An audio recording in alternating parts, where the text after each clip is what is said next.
So you find out his case is dismissed because he doesn't have a defense attorney. This is the first time I heard this. Very frustrating. I don't know what to do. You know, so it's very frustrating. The story's brand new tonight. Frustration for this Portland business owner. A man charged with throwing a rock through his window and cutting his arm with a teapot no longer faced charges for now. The case dismissed due to Oregon's shortage of public defense attorneys. Thanks a lot for joining us for K2 News at 6, everybody. I'm Steve Dunn. And I'm Deborah Knapp. New tonight, one-on-one with the agency director in charge of addressing the crisis.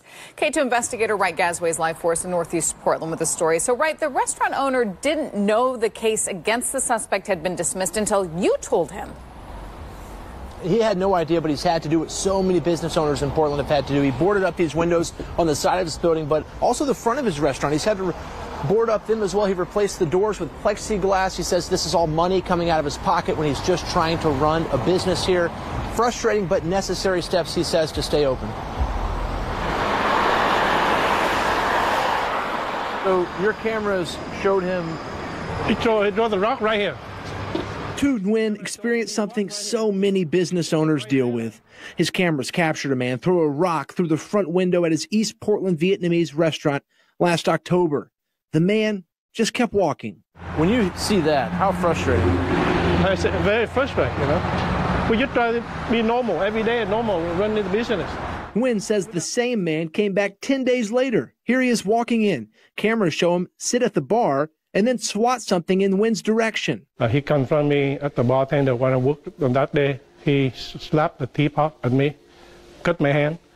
Police arrested and charged Tone Tran in October with criminal mischief, a Class C felony, and assault 4, a misdemeanor.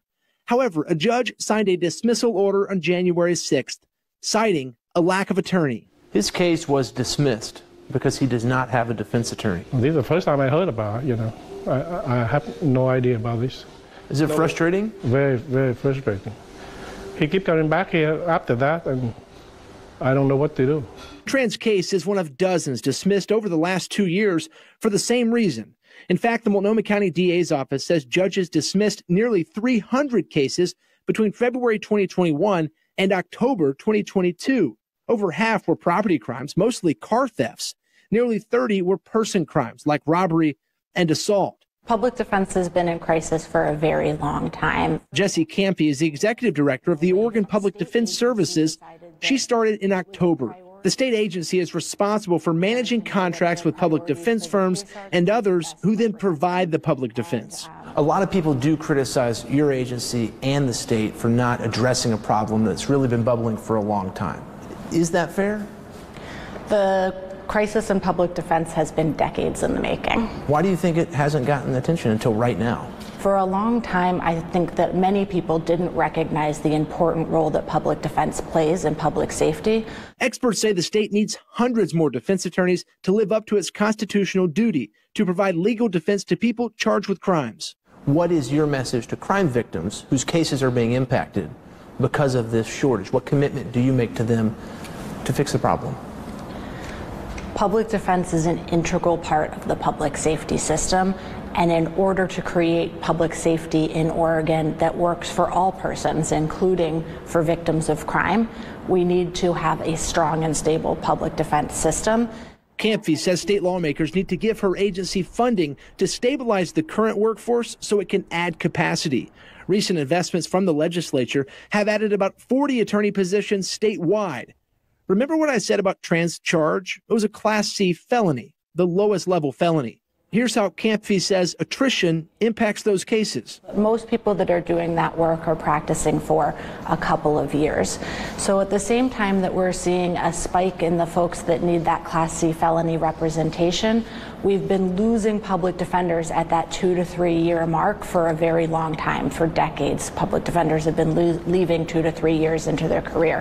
And so we don't have a group of qualified lawyers to step in and to handle those C felony cases, which is why I believe that we're seeing such a large spike in that population of unrepresented persons. What is the solution there? Can you expedite how quickly people qualify? Certainly you don't want to put people who are unqualified there, but if it takes 2 years to get them there, what's the solution in the interim?